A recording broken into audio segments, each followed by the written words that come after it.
Iran ने तो भाई बता दिया है, अगर आप हमारे मुल्क के ऊपर हमला करेंगे तो फौरी जवाब तो हम भी आपको देख सकते हैं। ईरान का इसराइल के साथ ऐलान जंग, यहाँ पर ईरान ने कहा है कि हम एटमी हथियारों का इस्तेमाल करेंगे। अगर जब एटमी हथियारों का इस्तेमाल होता है तो क्या होगा और कितना बड़ा नुकसान होगा। अमेरिका ने भी एक जो है अखबार में खबर छाया की है, वो भी आपके साथ शेयर करेंगे। तो आते हैं अपने टॉपिक को शुरू करते हैं। तो उससे पहले आपसे भी छोटी सी रिक्वेस्ट करेंगे, चैनल को सब्सक्राइब कर दे अगर आपको हमारे मज़ीद अच्छी वीडियो देखना चाहते हैं तो, और वीडियो अच्छी लगे तो लाइक कर दीजिए। आते हैं अपने टॉपिक पर। ईरान और इसराइल के दरमियान मौजूदा तनाज़ा मशरक़ वस्ता के इत्तेहाद के लिए एक संगीन खतरा बन चुका है।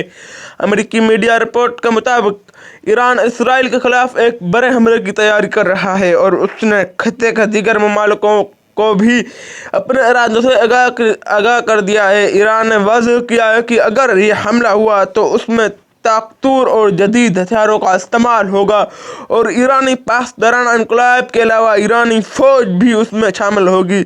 अमेरिकी मीडिया ने दावा किया है कि ईरान इसराइल पर यह हमला मुमकिन तौर पर अमेरिकी इंतखाबात से कबल कर सकता है, जिससे यह ज़ाहिर होता है कि ईरान शायद आलमी मंजरनामे पर भी उस तनाज़े को एक नए ज़ाविये से पेश करना चाहता है। हालिया वाक़यात में लबनान की तंजीम हिज़्बुल्लाह ने इसराइल के कस्बे मेतोला में ड्रोन हमले किया। ये वाक़या उस वक़्त पेश आया जब इसराइली वज़ीर आज़म बेंयामिन नेतन्याहू उस कस्बे का दौरा करने वाले थे। ताहम हमले के बाद उन्होंने अपना दौरा मुलतवी कर दिया। हिज़्बुल्लाह पे हमला लबनान और इसराइल के दरमियान जारी तनाव का हिस्सा है, जिसमें दोनों अतराफ की जानिब से एक दूसरे के खिलाफ कार्रवाइयाँ की जा रही हैं। हिज़्बुल्लाह ने इसराइल के खिलाफ उस हमले की वीडियो जारी भी की जिसमें इसराइली फौजियों को निशाना बनाया गया है। मशरक़ वस्ता में जारी उस तनाज़े ने दीगर मुमालिकों को भी तशवीश में मुब्तला कर दिया है और आलमी सतह पर यह खुदशात जन्म ले रहे हैं कि अगर ये तनाज़ा मज़ीद बढ़ा तो उसके असरात पूरी खत्ते में महसूस किए जाएंगे। उस तनाज़े का आगाज़ कई दहाइयों पहले हुआ था और उसका ताल्लुक़ न सिर्फ सियासी बल्कि मजहबी और तारीख़ी अवामिल से भी है।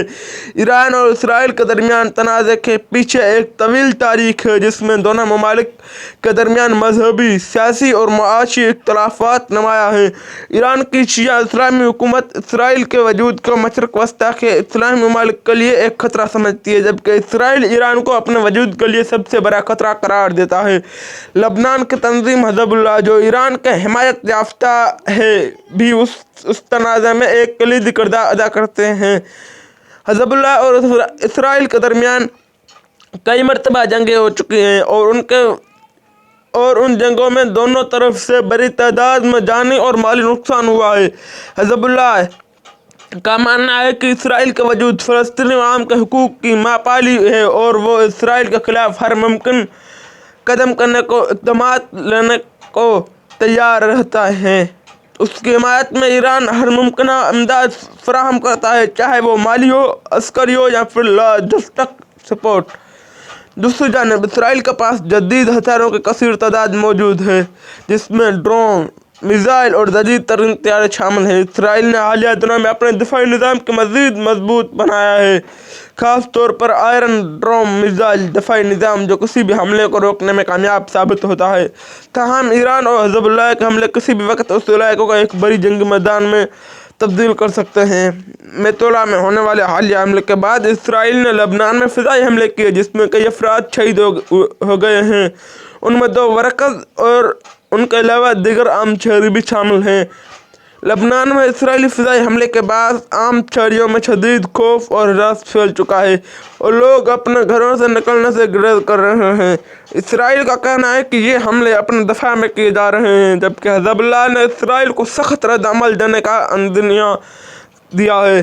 खत्ते में उस कुशीदगी को कम करने के लिए आलमी बरादरी भी सरगर्म हो चुकी है। अक़वाम मुत्तहिदा ने दोनों ममालिक से अपील की है कि वो तहम्मुल का मुज़ाहरा करें और कुशीदगी को मज़ीद बढ़ने से रोकें। तमाम ईरान और इसराइल दोनों ही अपने मौक़िफ़ पर डटे हुए हैं और बज़ाहिर मुज़ाकरात के लिए तैयार नहीं हैं। ईरान का कहना है कि जब तक इसराइल फ़लस्तीनी अवाम के हुकूक़ का एहतराम नहीं करेगा और मकबूज़ों علاقوں سے فوج نہیں ہٹائے گا اس وقت تک وہ اسرائیل کے خلاف اپنے اقدامات کو جاری رکھیں گے۔ حزب اللہ اور اسرائیل کے درمیان حالیہ کشیدگی اس بات کا اشارہ ہے کہ لبنان ایک مرتبہ پھر ایک بڑی جنگ تنازع کا مرکز بن سکتا ہے۔ اس تنازع کے بڑھنے سے لبنان کے عام شہریوں کی زندگی بھی متاثر ہوگی۔ لبنانی حکومت اس صورتحال سے پریشان ہے اور حزب اللہ کے اقدامات سے خود کو دور رکھنے کی کوشش کر رہی ہے، مگر حزب اللہ کے مضبوط اثر و رسوخ کے باعث اس میں مشکلات کا سامنا ہے۔ تجربہ کاروں کے مطابق اگر ایران اور اسرائیل کے درمیان براہ راست جنگ ہوئی تو اس سے مشرق وسطیٰ کے پورے خطہ متاثر ہوگا۔ اس جنگ میں امریکہ اور روس سمیت دیگر عالمی طاقت بھی شامل ہو سکتی ہیں، جس سے یہ تنازع عالمی سطح پر ایک بڑی جنگ کی شکل اختیار کر سکتا ہے۔ عالمی برادری کی طرف سے امن کی کوششیں جاری ہیں، مگر فی الحال دونوں ممالک کے رویے کو دیکھتے ہوئے کسی فوری حل کی امید نہیں کی جا سکتی۔ ایران نے اسرائیل کے خلاف اپنے رد عمل کو آخری معرکہ قرار دیا ہے اور اس کا کہنا ہے کہ وہ ہر ممکن قدم اٹھائے گا تاکہ اسرائیل کو سبق سکھایا جا سکے۔ دوسری جانب اسرائیل نے اپنے شہریوں کو محفوظ رکھنے کے لیے نئے اقدامات کیے ہیں اور اپنے فوج کو بھی تیار رہنے کا حکم دیا ہے۔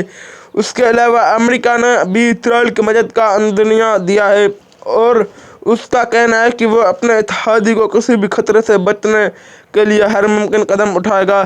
اس تمام صورتحال میں مشرق وسطیٰ کے عام لوگوں ایک نئی جنگ بحران کا خطرے میں زندگی گزار رہے ہیں۔ اگر ایران اور اسرائیل کے درمیان جنگ ہوتی ہے تو اس سے خطے میں انسانی بحران بھی جنم لے سکتا ہے، جس میں لاکھوں لوگوں کی زندگیاں متاثر ہو سکتی ہیں۔ عالمی برادری کی جانب سے اس تنازع کو ختم کرنے کے لیے فوری اقدامات کی ضرورت ہے تاکہ مشرق وسطیٰ کے لوگ امن و امان کی زندگی گزار سکیں۔ تو ناظرین، یہ تھی آج کی معلومات، یہ تھی آج کی رپورٹنگ۔ آپ کو کیسی لگی کمنٹ کر کے مجھے لازمی بتائیے گا۔ ویڈیو اچھی لگی ہے تو لائک کر دیجیے گا، چینل پر نئے ہیں تو چینل کو سبسکرائب کر دیجیے۔ تو ملتے ہیں چینل